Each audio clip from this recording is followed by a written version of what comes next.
Welcome to কনসেপসিয়া Politika. আমি আপনাদের সাথে কলেজ টিচার বিজন চ্যাটার্জি। আজকে যে বিষয়টি আলোচনা করব সেটি হলো মার্ক্সের বিচ্ছিন্নতা। অর্থাৎ মার্ক্স বিচ্ছিন্নতা বলতে কি বুঝিয়েছেন।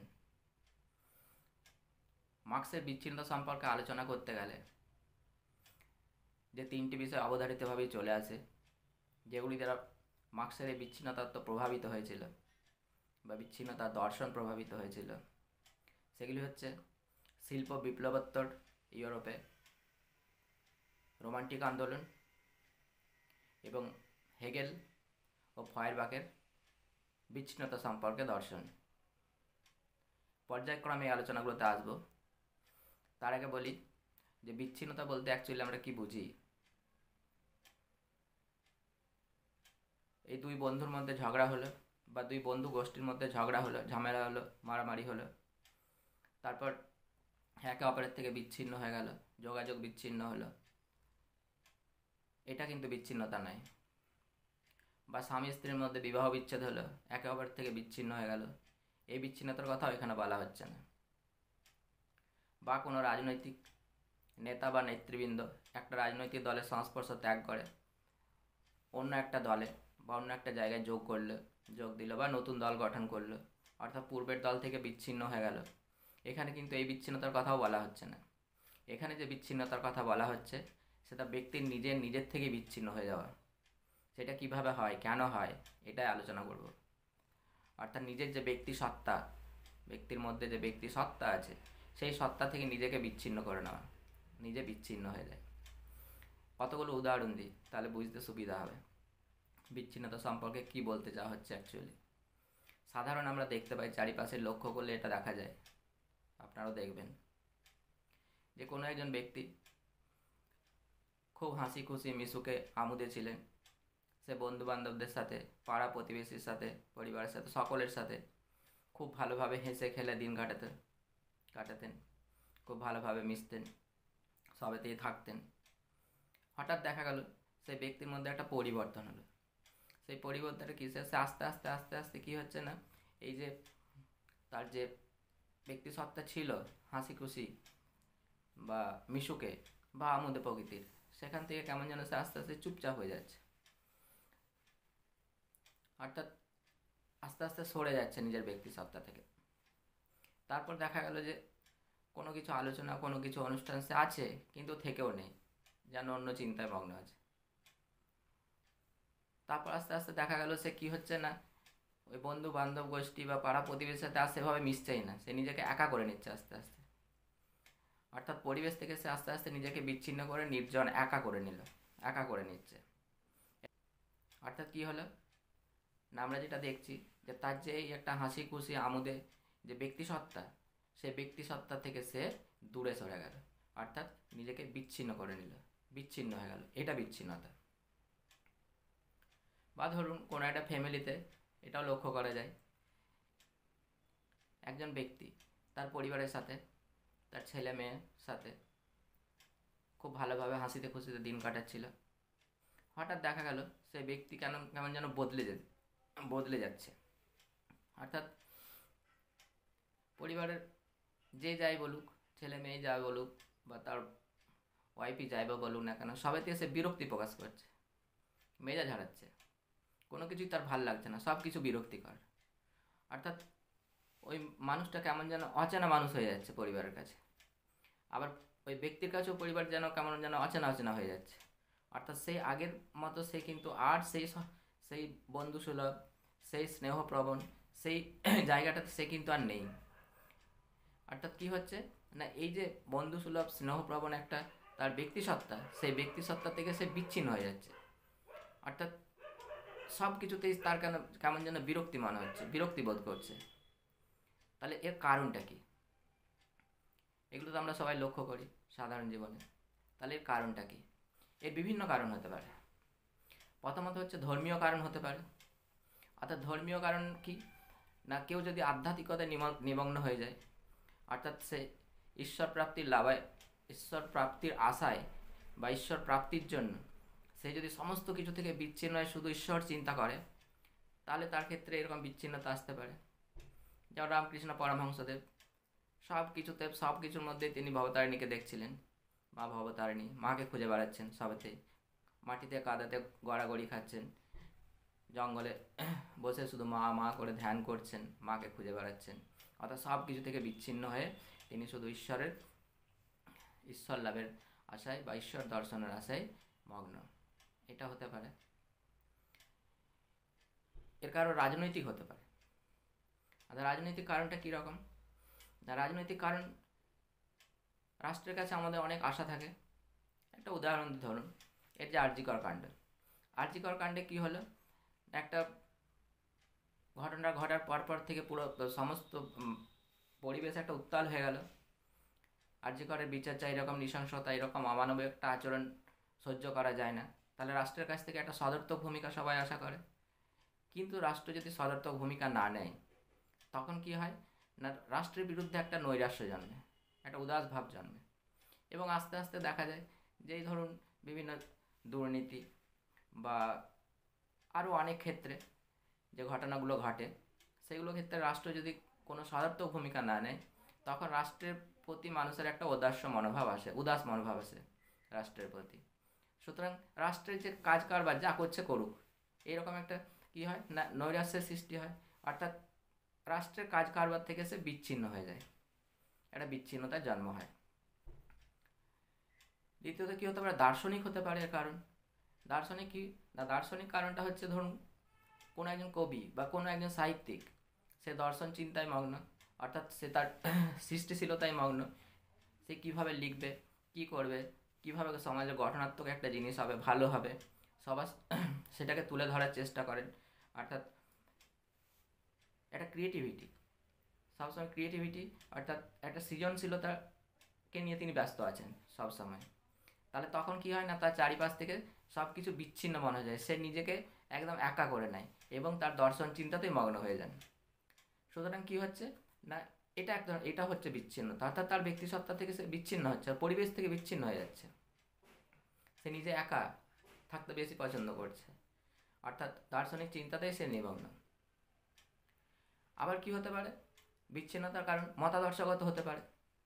মতাদর্শগতটা কীরকম না, মতাদর্শগত হচ্ছে কেউ কোনো একটা মতাদর্শকে প্রতিষ্ঠা করতে চায় সমাজে, সে সব কিছু ছেড়ে সেই মতাদর্শকে আঁকড়ে ধরে থাকতে চায় এবং যে কোনো উপায়ে সেই মতাদর্শকে প্রতিষ্ঠা করতে চায়, মানুষের মনের মধ্যে সেটাকে বোঝাতে চায়, মানুষের মনে গেঁথে দিতে চায়, মানুষকে সব সময় জনগণের মধ্যে সেই মতাদর্শ ছড়িয়ে দেওয়ার সে স্বপ্ন দেখে সব সময়।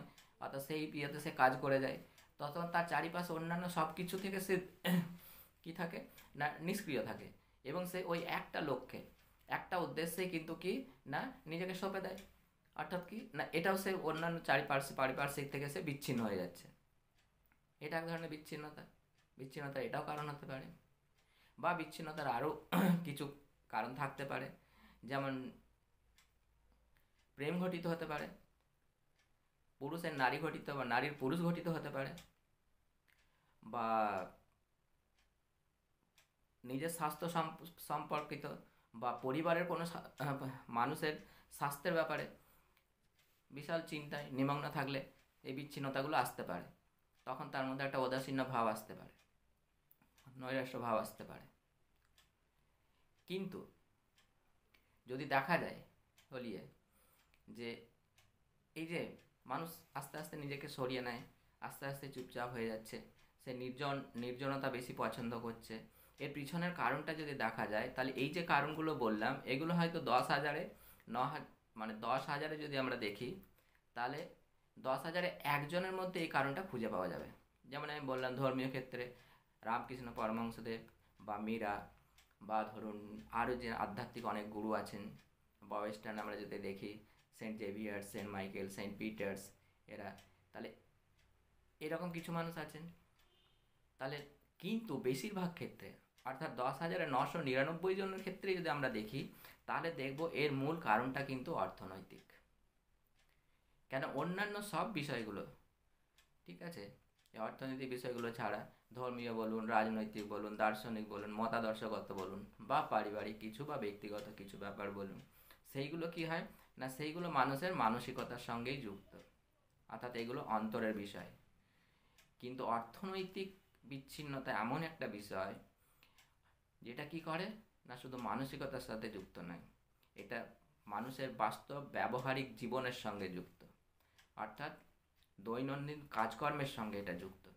এই দৈনন্দিন কাজকর্মের সাথে যেহেতু যুক্ত, সেহেতু এটা শুধু মানসিকতাকে এফেক্ট করে না, এটা মানুষের মনের অর্থাৎ অভ্যন্তরের এবং বাইরেটাকেও প্রভাবিত করে। এক্ষেত্রে মার্কস বলছেন যে money is the alienated essence of man's work and existence. The essence dominates him and he worships it. অর্থাৎ মানি হচ্ছে প্রধান অর্থের। অর্থ এমন একটা জিনিস, কেউ যদি আর্থিক দিক দিয়ে একটা সচ্ছল বা স্টেবল পজিশনে থাকে, তখন তার সব কিছু ভাল লাগে, তার আত্মীয় স্বজন, বন্ধু বান্ধব, পরিবার সবার সাথে মিশতে ভাল লাগবে। কিন্তু যদি আর্থিকভাবে কেউ স্টেবল পজিশনে না থাকে, তখন সব সময় নিজেকে একা রাখতে বেশি পছন্দ করবে, অর্থাৎ সবার কাছ থেকে দূরে সরিয়ে রাখতে নিজেকে বেশি পছন্দ করবে। তো মার্কস বিচ্ছিন্নতা সম্পর্কে বিস্তারিত আলোচনা করেছেন 1844 সালে তার প্রকাশিত গ্রন্থ ইকোনমিক্যাল অ্যান্ড পলিটিক্যাল ম্যানুস্ক্রিপ্ট গ্রন্থে, যেটা সাধারণত প্যারিস ম্যানুস্ক্রিপ্ট নামেই পরিচিত। এই গ্রন্থে তিনি বলছেন যে পুঁজিবাদী সমাজে এই বিচ্ছিন্নতার প্রধান কারণ হচ্ছে যে শ্রমিকরা নিজের ইচ্ছা মতো শ্রম করে না, অর্থাৎ পুঁজিপতিদের দ্বারা শ্রম করতে সে বাধ্য হয়। দ্বিতীয়ত হচ্ছে শ্রমিকরা যে উৎপাদন করে যে লভ্যাংশ তৈরি করে, ঠিক আছে, অর্থাৎ উৎপাদনের যে ফসল, সেই ফসলটা কিন্তু তারা ভোগ করতে পারে না, উল্টে কারা ভোগ করে না পুঁজিপতিরা ভোগ করে। আর তৃতীয়ত মেন কারণ হচ্ছে কি না উৎপাদনের যে উপায়, অর্থাৎ শ্রম ছাড়া উৎপাদন করতে গেলে যেসব জিনিসপত্র লাগে, সেই উপায়গুলোর কিন্তু মালিকানা হচ্ছে পুঁজিপতিদের হাতে আছে, অর্থাৎ সেই মালিকানার অংশীদারি কিন্তু তারা নয়, তারা সেখানে শুধুমাত্র একজন দাস মাত্র, অর্থাৎ তারা শ্রমিক, তারা শুধু কাজ করে। এই তিনটি কারণে মূলত একটা বিচ্ছিন্নতার সৃষ্টি হয়। তো এই যে বিচ্ছিন্নতার এই কারণগুলো আসছি পরে আর, তো তার আগে বলি যে ব্যক্তির যে বিচ্ছিন্নতা, এই বিচ্ছিন্নতার ব্যাপারটি প্রথম প্রকাশ্যে আসে কিন্তু ইউরোপে শিল্প বিপ্লবের পর, অর্থাৎ ইউরোপে যখন শিল্প বিপ্লব সম্পন্ন হলো, তারপরেই কিন্তু এই বিচ্ছিন্নতার ব্যাপারটি কিন্তু একটা প্রকট আকার ধারণ করলো। কেন না শিল্প বিপ্লবের ফলে যেটা হলো সেটা হচ্ছে বিজ্ঞান এবং প্রযুক্তির প্রভূত উন্নতি হলো। এই বিজ্ঞান এবং প্রযুক্তির প্রভূত উন্নতি হওয়ার ফলে কি হলো না উৎপাদন পদ্ধতিতেও একটা বিশাল পরিবর্তন এলো। এই উৎপাদন পদ্ধতিতে একটা বিশাল পরিবর্তন আসার ফলে পুঁজিপতি যারা, তাদের কাছে কি হলো না মুনাফা লাভের একটা বিশাল সুযোগ উপস্থিত হলো। যেহেতু মুনাফা লাভের একটা বিশাল সুযোগ তাদের কাছে উপস্থিত হলো, শ্রমিকরা আস্তে আস্তে কি হলো না পুঁজিপতিদের দাসে পরিণত হয়ে গেল। অর্থাৎ শ্রমিকদের মধ্যে এতদিন যে একটা সৃষ্টিশীল মননশীলতা দিয়ে তারা যে সৃষ্টি করছিল, উৎপাদন করছিল, সেই জিনিসটা ব্যাপারটা থাকলো না। শ্রমিকরা কী হলো না পুঁজিপতিরা যেটা বলে, যেভাবে বলে সেভাবেই কিন্তু কি না উৎপাদন করতে বাধ্য হয়। ফলে এই যে তাদের মধ্যে এই সৃষ্টিশীল মননশীলতা, এই মননশীলতা দিয়ে যেহেতু সৃষ্টি করতে পারছে না, সেহেতু তাদের কি হচ্ছে না শিল্প বিপ্লবের পরে যেটা প্রকট হলো সেটা হলো কি না মানুষের সৃষ্টিশীল মনন থেকে ব্যক্তির বিচ্ছিন্নতা। তাহলে এরপরে বিপ্লবোত্তর ইউরোপে ব্যক্তির এই যে বিচ্ছিন্নতাটা প্রকট আকার ধারণ করলো, এর বিরুদ্ধে কিন্তু বুদ্ধিজীবীরা রাস্তায় নামলেন, বিদ্রোহ করলেন। তারা চাইলেন কি না এই বিচ্ছিন্নতাটা কাটিয়ে আবার ব্যক্তির পূর্ণতাকে ফিরিয়ে দিতে হবে এবং রাষ্ট্রকে সদর্থক ভূমিকা নিতে হবে এর জন্য। অর্থাৎ পুঁজিবাদী সমাজে পুঁজিবাদী যে উৎপাদন ব্যবস্থা, সেই উৎপাদন ব্যবস্থার ফলে যে বিচ্ছিন্নতার সৃষ্টি হচ্ছে তার বিরুদ্ধে তারা বিদ্রোহ ঘোষণা করলেন, আন্দোলন করলেন। এই আন্দোলন ইতিহাসে রোমান্টিক আন্দোলন নামে পরিচিত। এই রোমান্টিক আন্দোলন কিন্তু দুটো ধারায় চলেছিল, এটা পরিষ্কার করে নেওয়া দরকার। একটা হচ্ছে নৈরাশ্যবাদী রোমান্টিক আন্দোলন এবং আরেকটা হচ্ছে কি বিদ্রোহী রোমান্টিক আন্দোলন।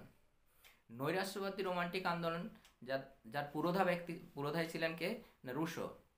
তিনি চাইলেন যে এই যে শিল্প বিপ্লবের অমানবিক যে দিকটা, এই দিকটাকে প্রকাশ করে দিতে মানুষের কাছে, এবং এই অমানবিক দিকটাকে প্রকাশ করে মানুষের বিচ্ছিন্নতাকে ধ্বংস করতে হবে। ধ্বংস করে আবার পূর্ণতাকে, ব্যক্তির সামগ্রিকতাকে প্রতিষ্ঠা করতে হবে। তিনি ভেবেছিলেন কি না, রাষ্ট্র এ ব্যাপারে সাহায্য করবে, রাষ্ট্র এ ব্যাপারে একটা সদর্থক ভূমিকা গ্রহণ করবে, কিন্তু রাষ্ট্র এ ব্যাপারে কোনো সদর্থক ভূমিকা গ্রহণ করলো না। রাষ্ট্র সদর্থক ভূমিকা গ্রহণ করার ফলে সদর্থক ভূমিকা গ্রহণ করলোই না, এবং তৎকালীন কি কোথাও রাজতান্ত্রিক, কোথাও আধা সামন্ততান্ত্রিক যে সরকার, তারা কিন্তু পুঁজিবাদকেই সমর্থন করলো। অর্থাৎ তারা এই বিচ্ছিন্নতার বিরুদ্ধে কোনো রকম পদক্ষেপ নিল না। ফলে কি হলো না, রাষ্ট্রের বিরুদ্ধে ওই যে আগে বললাম যে একটা রাজনৈতিক নৈরাশ্যবোধ সৃষ্টি হলো তাদের মধ্যে। আর এরকম একটা বাস্তব পরিস্থিতি, এই বাস্তব পরিস্থিতিতে তারা যে সরকার উল্টে দেবে, উল্টে দিয়ে আবার সেই পুরনো জায়গায় ফিরে যাবে, ঠিক আছে, নিজেদের ইচ্ছা মতো উৎপাদন ব্যবস্থা প্রতিষ্ঠা করবে, এরকম একটা যে বাস্তব পরিস্থিতি, এইটাকে অতিক্রম করার মতো এইটাকে অতিক্রম করার সামর্থ্য তাদের ছিল না। তাহলে এর ফলে কি হলো না, এর ফলে তারা যেটা করলেন সেটা হচ্ছে কি, তারা চাইলেন তাদের লেখার মধ্যে তারা প্রবন্ধ, নাটক, কবিতা, উপন্যাস, চলচ্চিত্র, হস্তশিল্প, চিত্রশিল্প প্রভৃতির মাধ্যমে এই বাস্তব বিচ্ছিন্নতার বিরুদ্ধে প্রতিবাদ করে একটা কল্পনাপ্রসূত সমাজ প্রতিষ্ঠা করার চেষ্টা করলেন। অর্থাৎ তারা চাইলেন কি না, আবার অতীতে ফিরে গিয়ে আবার সেই অতীতে যেমন মানুষের পূর্ণতা, সামগ্রিকতা, এই যে সামগ্রিক ব্যক্তি, একজন পূর্ণ ব্যক্তি, সেই ব্যক্তিত্বটাকে প্রতিষ্ঠা করতে। সুতরাং তারা নিরাশ হয়ে এক সামগ্রিক কল্পনাপ্রসূত সমাজ প্রতিষ্ঠায় ব্রতী হলেন, চেষ্টা করলেন। তারা তাদের গল্প, কবিতা, উপন্যাস, চিত্রশিল্প, হস্তশিল্প প্রভৃতির মাধ্যমে চেষ্টা করলেন যে মানুষের ওই ব্যক্তিসত্তাকে, অর্থাৎ পূর্ণ ব্যক্তিসত্তাকে প্রতিষ্ঠা করার। তারা আবার অতীতে ফিরে যেতে চাইলেন, অতীতে ফিরে গিয়ে ব্যক্তিকে পূর্ণ মর্যাদায় প্রতিষ্ঠা করতে। গোয়েতে সাফারিং অফ ইয়ং বেটার, ওয়েল্ডারফিল্ড, নোভালিসের কবিতাগুচ্ছের মধ্যে এইরকম এক সমাজ চিন্তার কথা আমরা কিন্তু দেখতে পাই। সেখানে সব জায়গাতে আমরা যদি দেখি তাহলে দেখব কি না, এই একটা কল্পনার জগৎ, এবং যে কল্পনার জগৎটা হচ্ছে বাস্তব থেকে বিমুখ, এবং তারা সবসময় চাইছেন কি না, এই যে আধুনিক সভ্যতা, এই আধুনিক সভ্যতাকে অতিক্রম করে বা আধুনিক সভ্যতাকে অস্বীকার করে অতীতে ফিরে যেতে আগ্রহী। এখানে ব্যক্তি এক মানবিক ব্যক্তি, এক সামগ্রিক ব্যক্তি। রোমান্টিক আন্দোলনের দ্বিতীয় ধারাটি এই কল্পনাপ্রসূত সমাজ চিন্তায় নিমগ্ন না থেকে বাস্তব যে বিচ্ছিন্নতা, সেই বিচ্ছিন্নতার বিরুদ্ধেই বিদ্রোহ ঘোষণা করল। তারা চাইলেন যে বাস্তব এই বিচ্ছিন্নতাকে ধ্বংস করে ভবিষ্যতে একটা সামগ্রিক সমাজ প্রতিষ্ঠা করতে। অর্থাৎ এদের উদ্দেশ্য অতীতে ফিরে যাওয়া নয়, অর্থাৎ ভবিষ্যতে একটা সামগ্রিক সমাজ প্রতিষ্ঠা করা। অর্থাৎ যে বিচ্ছিন্নতা বর্তমানে আছে সেই বিচ্ছিন্নতাকে ধ্বংস করে আবার একটা কি না, সামগ্রিক ভবিষ্যৎ সমাজ প্রতিষ্ঠা করা। অর্থাৎ সামগ্রিক বলতে এখানে কী বোঝাচ্ছে না, ব্যক্তি সেখানে সম্পূর্ণ ব্যক্তি, তার মধ্যে বিচ্ছিন্নতা নেই, অর্থাৎ তার পূর্ণতাকে প্রতিষ্ঠা করতে হবে, তার সামগ্রিকতাকে প্রতিষ্ঠা করতে হবে। এ বিষয়ে শেলি প্রমিথেউস আনবাউন্ড এই নাটকটা কিন্তু বিশেষ উল্লেখযোগ্য। এই নাটকটা তৎকালীন সময়ে বিশ্বের বিভিন্ন দেশে কিন্তু নিষিদ্ধ ঘোষণা করা হয়েছিল। এছাড়া বাইরনের প্রমিথিউস, ম্যানফ্রেড প্রভৃতি কবিতাগুচ্ছের মধ্যেও কিন্তু এই প্রত্যয় আমরা দেখতে পাই যে ধ্বংস করো এই বিচ্ছিন্নতাকে ধ্বংস করে অতিক্রম করে যাও, এবং একটা ভবিষ্যতে যে সমাজ প্রতিষ্ঠা হবে সেই সমাজটা অবশ্যই হবে সামগ্রিক সমাজ। ব্যক্তির বিচ্ছিন্নতার মতো কোনো পরিবেশ কিন্তু সেখানে থাকবে না। মার্কস কিন্তু এই বিদ্রোহী রোমান্টিক আন্দোলন দ্বারা প্রভাবিত হয়েছিলেন। বিদ্রোহী রোমান্টিক আন্দোলন মতো মার্কসও চাইলেন যে কি না, এই যে বিচ্ছিন্নতাকে ধ্বংস করতে হবে। এই বিচ্ছিন্নতাকে ধ্বংস করে কি করতে হবে না, একটা ভবিষ্যৎ সামগ্রিক সমাজ প্রতিষ্ঠা করতে হবে, যে সমাজে কি হবে না, ব্যক্তির বিচ্ছিন্নতা থাকবে না, ব্যক্তি হবে সামগ্রিক ব্যক্তি হবে পূর্ণ ব্যক্তি, অর্থাৎ ব্যক্তির পূর্ণতাকে পুনঃপ্রতিষ্ঠা করাই ছিল মার্ক্সের মূল উদ্দেশ্য। একটা কথা কিন্তু মনে রাখতে হবে যে নৈরাশ্যবাদী রোমান্টিক আন্দোলন হোক বা বিদ্রোহী রোমান্টিক আন্দোলন হোক, উভয়েরই কিন্তু উদ্দেশ্য ছিল যে মানুষের বিচ্ছিন্নতাকে ধ্বংস করে সামগ্রিকতাকে বা পূর্ণতাকে প্রতিষ্ঠা করতে হবে। বিদ্রোহী রোমান্টিক আন্দোলন ছাড়াও মার্ক্স, হেগেল এবং ফয়েরবাখের বিচ্ছিন্নতা সম্পর্কে দর্শন দ্বারা বিশেষভাবে প্রভাবিত হয়েছিলেন। কি বললেন না, হেগেল বললেন যে বিচ্ছিন্নতা হলো চলমান বা গতিশীল প্রক্রিয়ার একটা অংশ মাত্র, অর্থাৎ অংশ বিশেষ। এই প্রক্রিয়াটা কি না, এই প্রক্রিয়াটা হচ্ছে কি আত্মসৃজনশীলতা, অর্থাৎ সেলফ ক্রিয়েটিভিটি, এবং অন্বেষণের প্রক্রিয়া, অর্থাৎ সেলফ ডিসকভারি। এর ফলে কি হচ্ছে না, আমাদের কনসাসনেস চেতনা সবসময় বলে কনসাসনেস কী করছে না, কনসাসনেস নিজে থেকে বিচ্ছিন্ন হয়ে যাচ্ছে। অর্থাৎ সে কি হচ্ছে না, সে বলছে যা আমি করছি, যেটুকু আমি জেনেছি সেটাই কিন্তু শেষ নয়, এরও শেষে পৌঁছাতে হবে। অর্থাৎ শেষান্তে পৌঁছাতে হবে। শেষের অন্তে পৌঁছাতে গেলে কি পৌঁছানোর জন্যে কি হচ্ছে না, কনসাসনেস একটা স্টেজ থেকে একটা স্টেজে বিচ্ছিন্ন হয়ে যাচ্ছে। অর্থাৎ একটা স্টেজ থেকে কনসাসনেস বলছে একটা জায়গায় যখন পৌঁছাচ্ছে, তখন সে পৌঁছাচ্ছে স্পিরিটের কাছে, অর্থাৎ ওই স্পিরিটটা সে পেতে চাইছে, যেখানে কি হচ্ছে না, বলছে যে হ্যাঁ, এর থেকে আরও উন্নততর, আরও কিছু বেশি জানা এই স্পিরিট। এবং এই স্পিরিটে পৌঁছানোর পরেও কনসাসনেস বলে দিচ্ছে কি না, আমাদের চেতনা বলছে না, এটাই শেষ নয়, তোমাকে আরও এগোতে হবে। মানে কি, অর্থাৎ স্পিরিটও ফলে কি হচ্ছে, কনসাসনেসের ফলে স্পিরিটে পৌঁছাচ্ছি, এবং স্পিরিটও আরও কি হচ্ছে না, বিচ্ছিন্ন হচ্ছে, অ্যালিনেট হয়ে কি হচ্ছে না, একটা সর্বোচ্চ পর্যায়ে পৌঁছাচ্ছে। এই সর্বোচ্চ পর্যায়ে পৌঁছানোর পর কি হচ্ছে, অর্থাৎ আমরা যেটা আমাদের পুরনো যে বলতে পারি যে আত্মা আবার পরমাত্মার কাছে পৌঁছাচ্ছে, এবং পরমাত্মা সেই জায়গাতে যখন পৌঁছাচ্ছে, সেই জায়গায় পৌঁছানোর পর কি মনে হচ্ছে না, যেমন বলা হচ্ছে আমাদের ইয়েতে পুরাণ অনুযায়ী, এই ভাগবত গীতা অনুযায়ী বলুন বা উপনিষদ অনুযায়ী, বেদান্ত অনুযায়ী, তাহলে কি হচ্ছে না, সেই পরমাত্মার কাছে যখন একদম লাস্ট স্টেজে যখন পৌঁছে যাচ্ছে, তখন পৌঁছে যাওয়ার ফল কি হচ্ছে না, তার মধ্যে সে ঈশ্বর প্রাপ্তি হচ্ছে। অর্থাৎ সে তখন নিজেই ঈশ্বর হয়ে যাচ্ছে, সে সর্বশক্তিমান, সে সব কিছু জেনেছে, সব কিছু জানার পর সব কিছু তার আয়ত্তে এসে গেছে। অর্থাৎ সে এমন শক্তি অর্জন করেছে যে সে সব কিছু করতে সক্ষম, এরকম একটা জায়গায় সে যখন পৌঁছে যায়। অর্থাৎ আমাদের এটাকে বলা হচ্ছে আত্মা। এই আত্মার কি হচ্ছে না, আত্মা হচ্ছে এমন একটা স্টেজ, এমন একটা স্তর এই জায়গায় পৌঁছানো, সেটা হচ্ছে অবিনশ্বর। এর ক্ষয় নেই, এর লয় নেই, এর বিনাশ নেই। গীতাতে বলা হয়েছে আজ নিত্যাং শাশ্বত হয়ং পুরাণে নহন্যতে হন্যমানে শরীরে। অর্থাৎ এইরকম একটা জায়গাতে পৌঁছাতে হবে।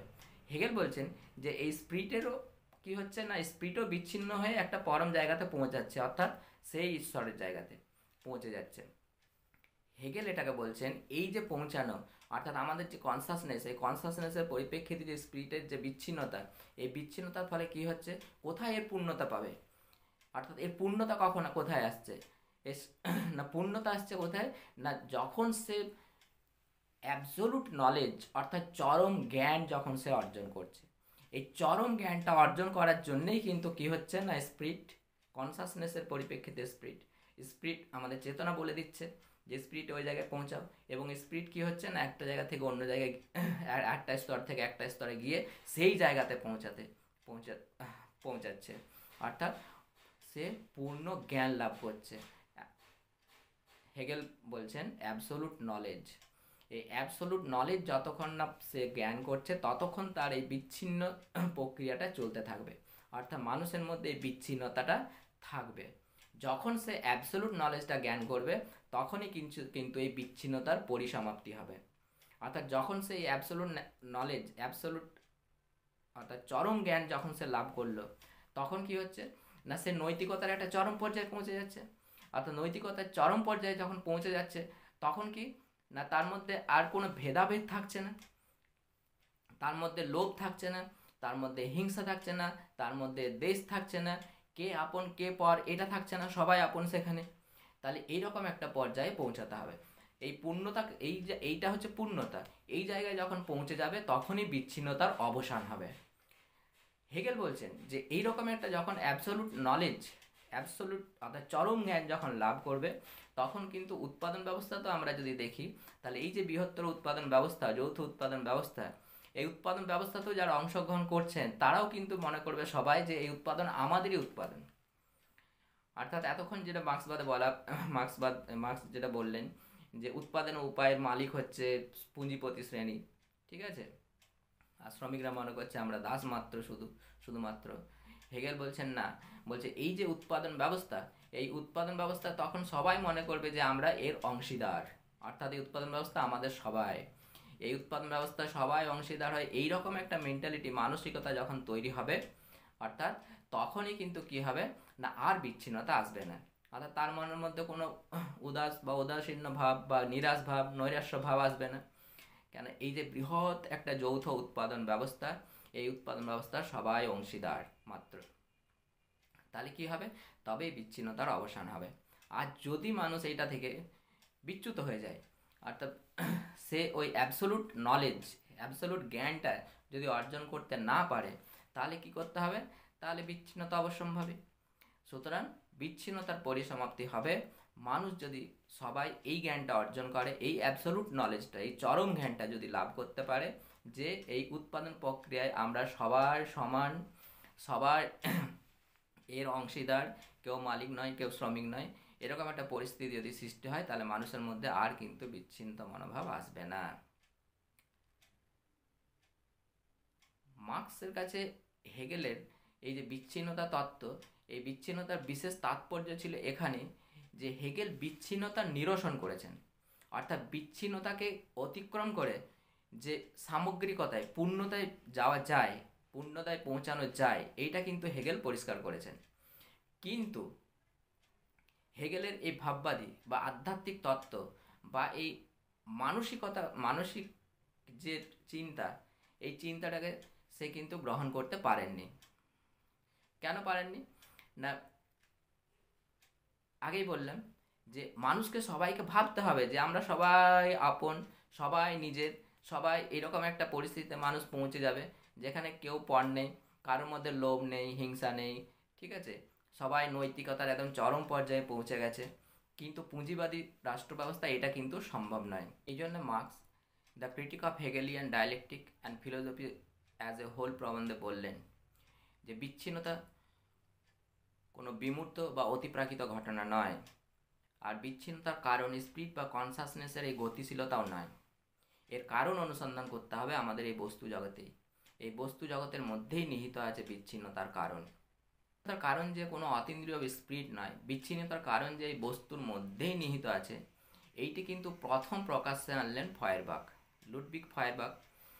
তার এনথ্রোপোলজিক্যাল হিউম্যানিজম যে দর্শন, অর্থাৎ এটা মূলত এই নৃতাত্ত্বিক মানবতাবাদ, এই নৃতাত্ত্বিক মানবতাবাদ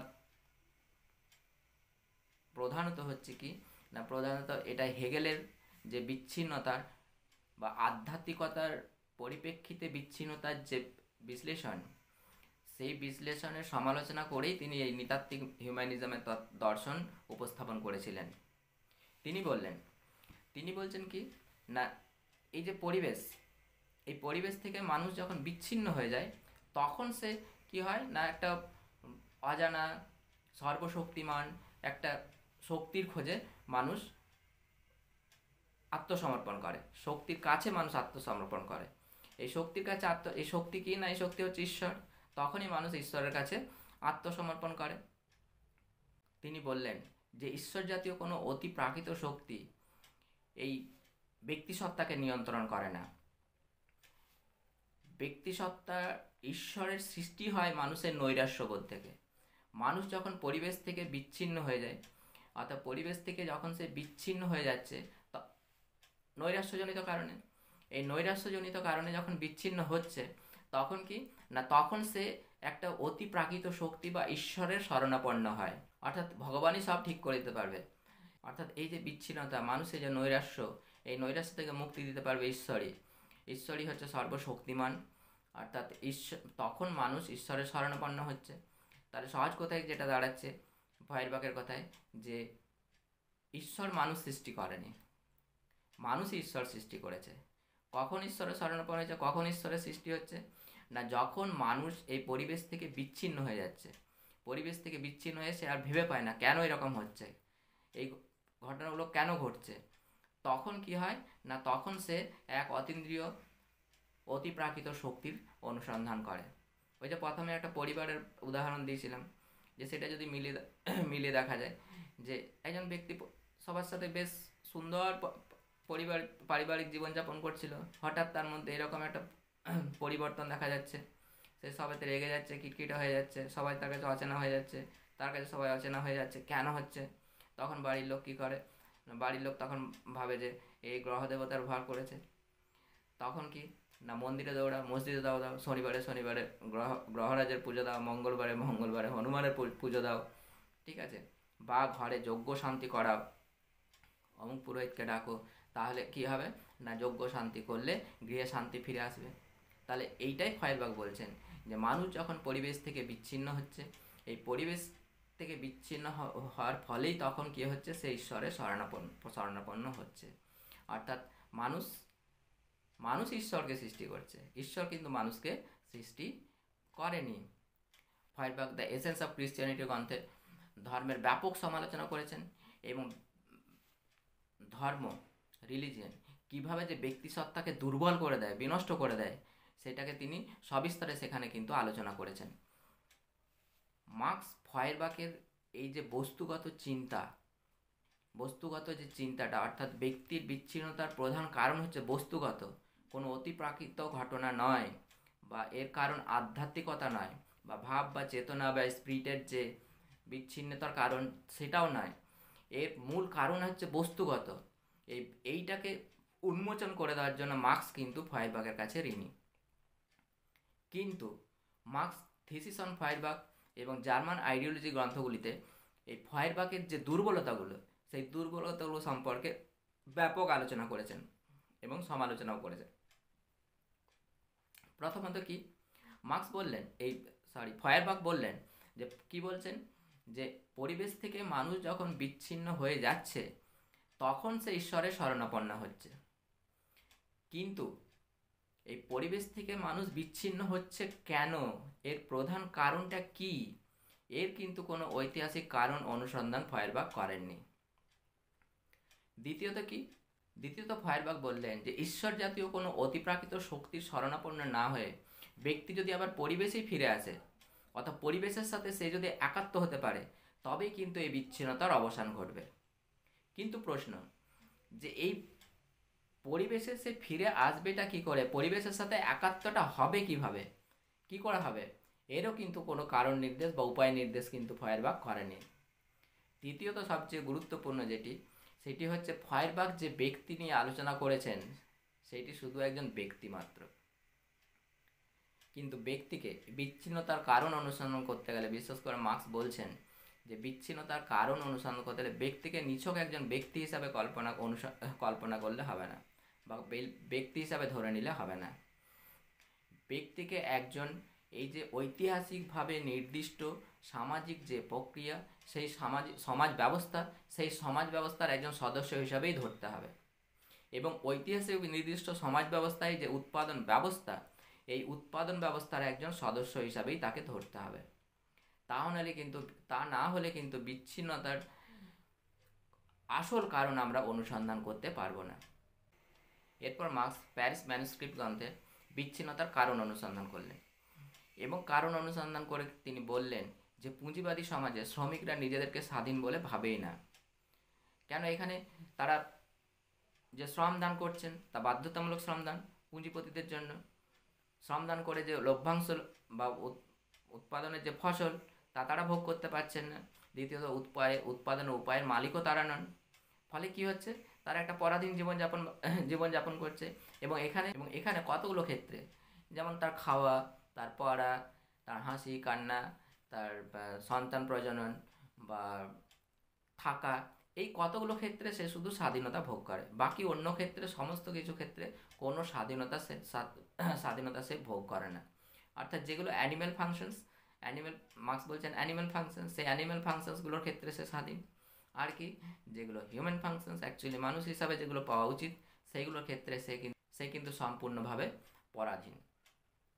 এইটা বিশ্লেষণ করার পর মার্কস পুঁজিবাদী উৎপাদন ব্যবস্থায় এই যে বিচ্ছিন্নতা কিভাবে হয়, অর্থাৎ এই 4টি কারণ বা 4টি দিক তিনি নির্দেশ করেছেন, 4টি দিককে তুলে ধরেছেন।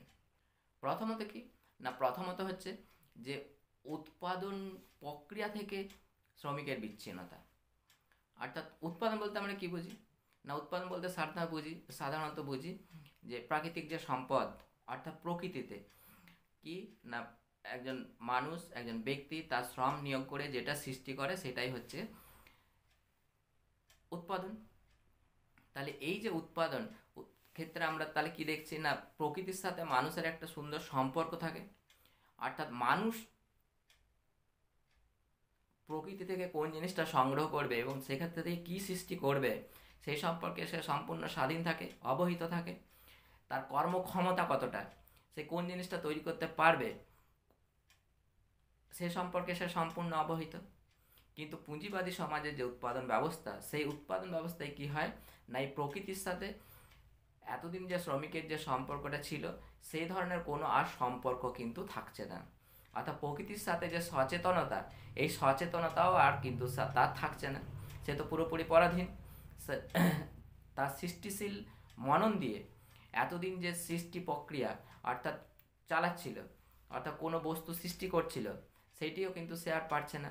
পুরো এখান থেকে সে বিচ্ছিন্ন হয়ে যায়। এই যে তার মধ্যে একটা আক্ষেপ, অর্থাৎ এই প্রকৃতি থেকে সে বিচ্ছিন্ন হয়ে যাচ্ছে, নিজের শ্রম সৃষ্টিশীল শ্রম প্রক্রিয়া থেকে সে বিচ্ছিন্ন হয়ে যাচ্ছে। এই আক্ষেপ থেকে কি হচ্ছে না, আক্ষেপ থেকে তার বিচ্ছিন্নতার সৃষ্টি হচ্ছে। অর্থাৎ সে তার ব্যক্তিসত্তা থেকে সে বিচ্ছিন্ন হয়ে যাচ্ছে। ব্যক্তিসত্তা থেকে সে কিন্তু আত্মিক দিক দিয়ে, অন্তরের দিক দিয়ে, মানসিক দিক দিয়ে সে কিন্তু কি হচ্ছে না, বিচ্ছিন্ন হয়ে যাচ্ছে। দ্বিতীয়ত কি না, ব্যক্তির সঙ্গে তার উৎপাদিত বস্তুর বিচ্ছিন্নতা। অর্থাৎ এতদিন মানুষ কি না, নিজে কোনো জিনিস সৃষ্টি করছিল, নিজের মনের মতো করছিল, এখন কিন্তু সেটি সে আর পারছে না। এখন সবই হচ্ছে সে নিয়ন্ত্রিত পুঁজিবাদী সমাজে। অর্থাৎ মালিক যেটা বলে দেবে যে তুমি এটা করো, তুমি এটা এইভাবে করো, সেটাই কিন্তু তাকে করতে বাধ্য। অর্থাৎ তার যে সৃষ্টিশীল মননশীলতা, অর্থাৎ এইটা দিয়ে সে কিন্তু সে আর তৈরি করতে পারছে না কোনো জিনিসই সৃষ্টি করতে সে কিন্তু পারছে না। এবং মালিক কি দেখবে, পুঁজিবাদী সমাজে মালিক সবসময় তার লভ্যাংশ দেখবে, সে লাভ করতে চাইবে এবং যেটা তার লভ্যাংশের মধ্যে পড়বে, যেটা সৃষ্টি করলে, যেটা উৎপাদন করলে মনে হবে তার সেটা লাভ আছে, অর্থাৎ সে প্রফিট করতে পারবে, তখন সে সেটাই উৎপাদন করাতে চাইবে, সেটাই শ্রমিকদের দিয়ে সেই কাজটি করাতে চাইবে, আদারওয়াইজ কোনো কাজ কিন্তু করাতে চাইবে না।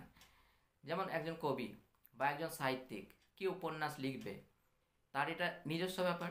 সে সবসময় চাইবে যে একটা সমাজের গঠনাত্মক কোনো জিনিস, কোনো একটা বিষয়কে তুলে ধরে উপন্যাস রচনা করতে, যেটা সমাজের কাজে লাগবে, সমাজের সৃষ্টিশীলতার, অর্থাৎ একটা গঠনাত্মক দিক, গঠনাত্মক হবে।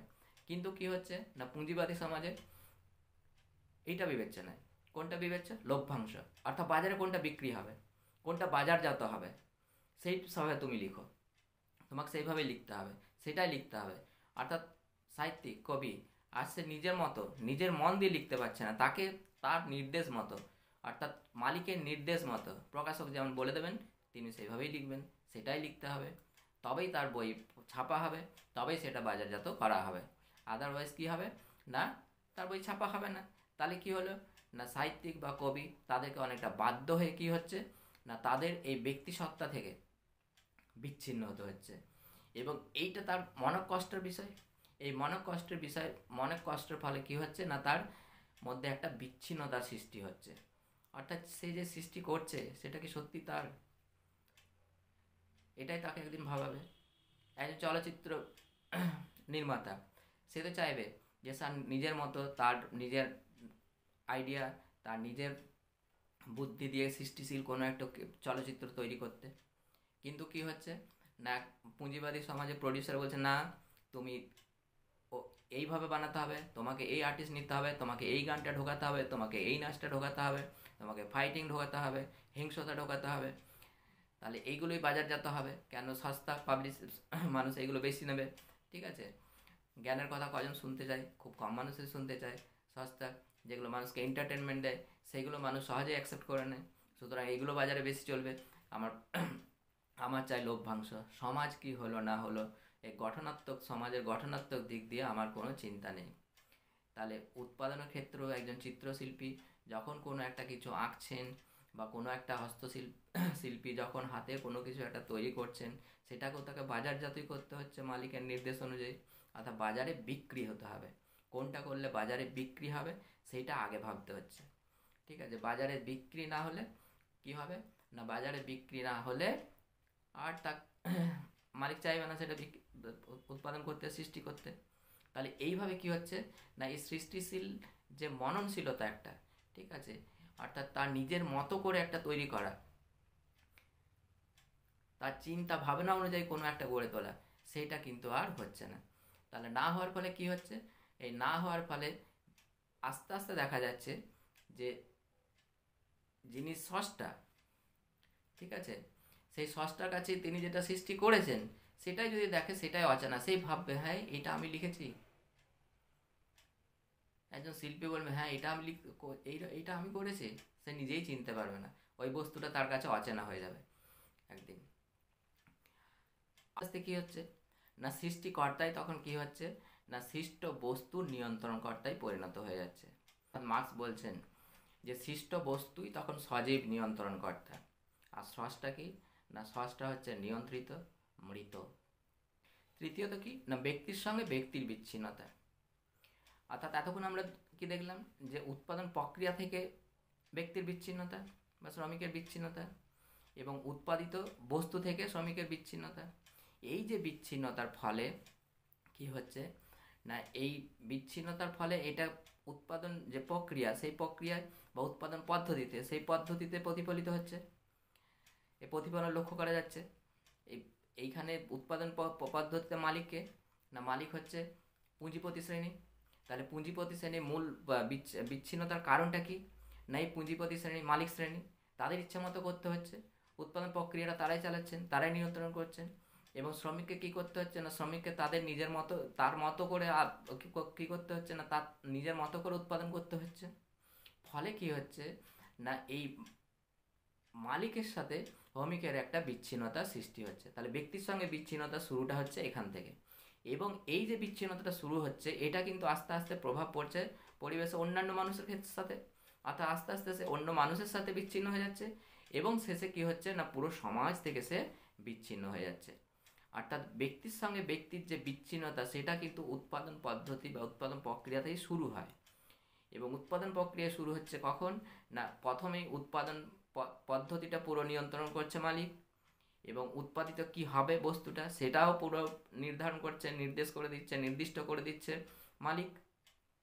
ফলে কি হচ্ছে না, ফলে অটোমেটিক্যালি এই মালিকের সাথে শ্রমিকের একটা বিচ্ছিন্নতার পরিবেশ সৃষ্টি হচ্ছে। এই বিচ্ছিন্নতার প্রভাব পড়ছে সমাজে অন্যান্য মানুষের উপর।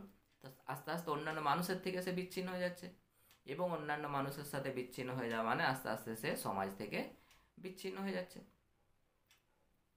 চতুর্থত, ব্যক্তির সঙ্গে তার প্রজাতি সত্তার বিচ্ছিন্নতা। তাহলে প্রজাতি সত্তা কি না, প্রজাতি সত্তা, প্রত্যেক প্রজাতির নিজস্ব একটা সত্তা আছে। যেমন বাঁদরের প্রজাতি সত্তা হচ্ছে সে গাছে গাছে ঘুরে বেড়াবে, ঘর করবে না, গাছেই জীবন কাটাবে। নেউলের প্রজাতি সত্তা হচ্ছে কি, সাপ দেখলেই মারামারি করবে, সাপকে মেরে ফেলবে। বাঘ সিংহের প্রজাতি সত্তা হচ্ছে হিংস্র হবে, সে কখনো ঘাস বা পাতা খাবে না, মাংসই ভক্ষণ করবে। আবার হরিণ খরগোশ ক্ষেত্রে কি হচ্ছে, নমনীয়তা। এগুলো হচ্ছে প্রজাতি সত্তা। তেমনি মানুষের একটা প্রজাতি সত্তা আছে, অর্থাৎ প্রজাতি হিসাবে মানুষের একটা সত্তা আছে। সেই সত্তাটা কি, তার মানবিক সত্তা, তার সৃষ্টিশীল সত্তা। তাহলে এই যে পুঁজিবাদী সমাজে যে উৎপাদন প্রক্রিয়ার ফলেও এই উৎপাদন ব্যবস্থা, যে উৎপাদন ব্যবস্থাতে কি হচ্ছে না, এই উৎপাদন ব্যবস্থাতে তার সৃষ্টিশীল, তার মানবিক যে প্রজাতি সত্তা, সেই প্রজাতি সত্তা থেকে সে বিচ্ছিন্ন হয়ে যাচ্ছে আস্তে আস্তে। কেন না, সে নিজের মতো সৃষ্টি করতে পারছে না। অর্থাৎ নিজের মতো যখন সৃষ্টি করতে পারছে না, ফলে কি হচ্ছে, তার যে একটা মানবিক সত্তা, অর্থাৎ সে এতদিন যে সৃষ্টি করছিল সেই সিস্টেম মানবিকতার দিকে তাকিয়ে, অর্থাৎ যেটা সমাজের গঠনাত্মক ভূমিকা পালন করবে, অর্থাৎ যেটা মানুষের মঙ্গল, মানুষের কল্যাণ হবে, সমাজকে এক সূত্রে গেঁথে রাখবে, সমাজের সামগ্রিক উন্নতিকল্পে একটা সৃষ্টিশীল মননশীলতা তার মধ্যে কাজ করছিল, কিন্তু এখন আর সেটি হচ্ছে না। এই না হওয়ার ফলে কি হচ্ছে না, এই যে তার যে প্রজাতি সত্তা, এই প্রজাতি সত্তা থেকে সে বিচ্ছিন্ন হচ্ছে। প্রজাতি সত্তা থেকে বিচ্ছিন্ন হয়ে সে কি হচ্ছে না, সে একজন মানে ওই যে আগে যে কারণটা বললাম, সে একজন নিয়ন্ত্রিত মৃত ব্যক্তিতে পরিণত হচ্ছে। তাহলে সে না শ্রমিক মালিকের আজ্ঞাবহ দাস মাত্র, সে নিজের মতো কোনো সৃষ্টি করতে পারছে না, এবং সৃষ্টি করতে না পারার ফলে কি হচ্ছে না, তার যে আত্মিক মানবিক সৃজনশীল যে সত্তা, সেই সত্তা থেকে সে বিচ্ছিন্ন হচ্ছে। এইবার এই বিচ্ছিন্নতাকে কিভাবে অতিক্রম করা যায়, এই বিচ্ছিন্নতাকে কিভাবে প্রতিরোধ করা যায়, এবং বিচ্ছিন্নতাকে প্রতিরোধ করে কিভাবে সামগ্রিকতাকে প্রতিষ্ঠা করা যায়। এই সামগ্রিকতাকে কিভাবে প্রতিষ্ঠা করা যায় এ ব্যাপারে যদি মার্ক্সের আলোচনা বা মার্ক্সের সিদ্ধান্ত আমরা জানতে চাই, তাহলে কিন্তু কি না, মার্ক্সের এইটাতে অ্যাকচুয়ালি তরুণ মার্ক্স আর পরিণত মার্ক্স এ বিষয়ে একটা বিতর্কও আছে, যে তরুণ মার্ক্স মানবিক ছিলেন এবং পরিণত মার্ক্স কী ছিলেন, পরিণত মার্ক্সের মধ্যে সেই মানবিকতার লক্ষ্য করা যায় না। কিন্তু আমরা যদি দেখি যে তরুণ মার্ক্সের যে বিচ্ছিন্নতার ধারণা, এই ধারণার অবসান কিন্তু অ্যাকচুয়ালি হচ্ছে কোথায় না, পরিণত মার্ক্সে আমরা পাচ্ছি। অর্থাৎ কমিউনিস্ট ম্যানিফেস্টো এবং দাস ক্যাপিটাল, এই গ্রন্থের মধ্য দিয়ে কিন্তু কি হচ্ছে না, তিনি প্রথম বিচ্ছিন্নতার কারণটা অনুসন্ধান করলেন পুঁজিবাদী সমাজে যে, এবং এই কারণটা হচ্ছে বস্তুগত। এটা কিন্তু তিনি প্যারিস ম্যানুস্ক্রিপ্টে উল্লেখ করলেন, এবং পরবর্তী ক্ষেত্রে এই কমিউনিস্ট ম্যানিফেস্টো এবং দাস ক্যাপিটাল এইগুলোতে পরিষ্কার বললেন যে এই পুঁজিবাদী সমাজের ধ্বংস কিভাবে করা যায়, পুঁজিবাদী সমাজকে অতিক্রম করে কিভাবে সমাজতান্ত্রিক সমাজে পৌঁছানো যায়, এবং সমাজতান্ত্রিক সমাজে পৌঁছালে এই যে পুঁজিবাদী সমাজের উৎপাদন ব্যবস্থা, প্রচলিত যে প্রচলিত উৎপাদন ব্যবস্থা জনিত শ্রমিকের যে বিচ্ছিন্নতা, সেই বিচ্ছিন্নতা প্রতিরোধ করা যাবে আমরা ধরে নিতে পারি। কেন মার্ক্স চেয়েছেন যে, মার্ক্স বিচ্ছিন্নতার কারণ অনুসন্ধান করছেন পুঁজিবাদী সমাজে, যে পুঁজিবাদী সমাজে এই বিচ্ছিন্নতা উদ্ভবের প্রধান কারণ পুঁজিবাদী উৎপাদন ব্যবস্থা। তাহলে এই পুঁজিবাদী উৎপাদন ব্যবস্থার যদি অবসান করা যায়, তাহলে কি হবে না, তাহলেই কিন্তু আমরা বিচ্ছিন্নতাকে অতিক্রম করে আবার সামগ্রিকতাকে বা পূর্ণতাকে প্রতিষ্ঠা করতে পারবো। সুতরাং পরিণত বয়সে মার্ক্স কমিউনিস্ট ম্যানিফেস্টো এবং দাস ক্যাপিটালের মধ্যে এই উপায়টাই নির্দেশ করেছেন যে কিভাবে এই পুঁজিবাদী সমাজ ব্যবস্থা বা পুঁজিবাদী উৎপাদন ব্যবস্থা, সেই উৎপাদন ব্যবস্থাটাকে ধ্বংস করে দেওয়া যায়। এই উৎপাদন ব্যবস্থা ধ্বংস করে কিভাবে একটা সমাজতান্ত্রিক সমাজ ব্যবস্থা প্রতিষ্ঠা করা যায়। এবং আমরা ধরে নেব যে মার্ক্স চাইছেন যে সমাজতান্ত্রিক সমাজ ব্যবস্থাতে কি না, এই বিচ্ছিন্নতা, মানুষের বা শ্রমিকের যে বিচ্ছিন্নতা, এই বিচ্ছিন্নতার অবসান হবে, এই বিচ্ছিন্নতা ধ্বংস হবে, এবং মানুষের পূর্ণতা বা মানুষের সামগ্রিকতা এইটা প্রতিষ্ঠা হবে। তো যাই হোক, যদি আলোচনাটা ভালো লেগে থাকে তাহলে এটা লাইক করবেন, আর কোনো কিছু বলার থাকলে অবশ্যই কমেন্টে জানাবেন। আমার অন্যান্য ভিডিওগুলো অনেকগুলোই দেওয়া হয়েছে এবং আরও দেওয়া হবে, সেইগুলো যদি পেতে চান তাহলে অবশ্যই সাবস্ক্রাইব করবেন। যারা নতুন দেখছেন তারা অবশ্যই সাবস্ক্রাইব করে দেবেন। নমস্কার।